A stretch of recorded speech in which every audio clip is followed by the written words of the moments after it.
Let's talk about compounding. The compounding effect is when the money you have invested builds off of a previous year's gain over time. Similar to a snowball that starts off small, as it rolls down a hill, it gets bigger, collecting snow. So that might have sounded confusing, so let me give you an example.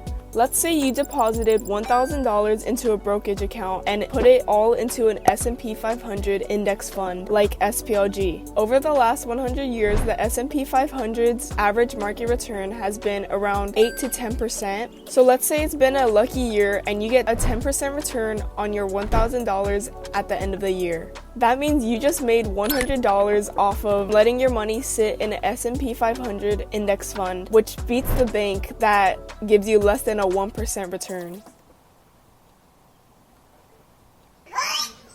Let's say you get lucky again next year and you get a 10% return on your investment. This time you get a 10% return on the $1,100 instead of the initial $1,000 investment. Now you're getting a 10% return of $110 instead of $100. And now your balance is at $1,210. That means you just made $210 from your initial $1,000 just by letting it sit in an S&P 500. This pattern of compounding repeats and makes you even more money by building off of gains from previous years. This is what people mean by making the money work for you. So let me give you guys more of a visual representation. You can do this at home by searching up the compound interest calculator.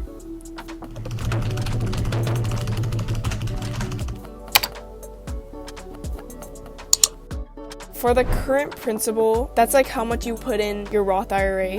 So I'll put in $1,000. For the annual addition, that's how much you put in every year. I'll just do 0. And then the years to grow, since I'm 15, I have 45 years until my retirement, which is like 60 years old. For the interest rate, I'll put 10%, since that's the average market return for S&P 500. So if I press calculate, it shows that the future value will be $72,000. That is definitely much better than leaving it in a savings account, which the interest rate is less than 1% every year. So let's say I put in $1,000 annually for 45 years with a 10% interest rate. Now the future value is $863,000. That is really good for just putting $1,000 every year and letting it sit in an S&P 500 index fund. If I maxed out my Roth every year, that means I'd have $6 million by the time I retire.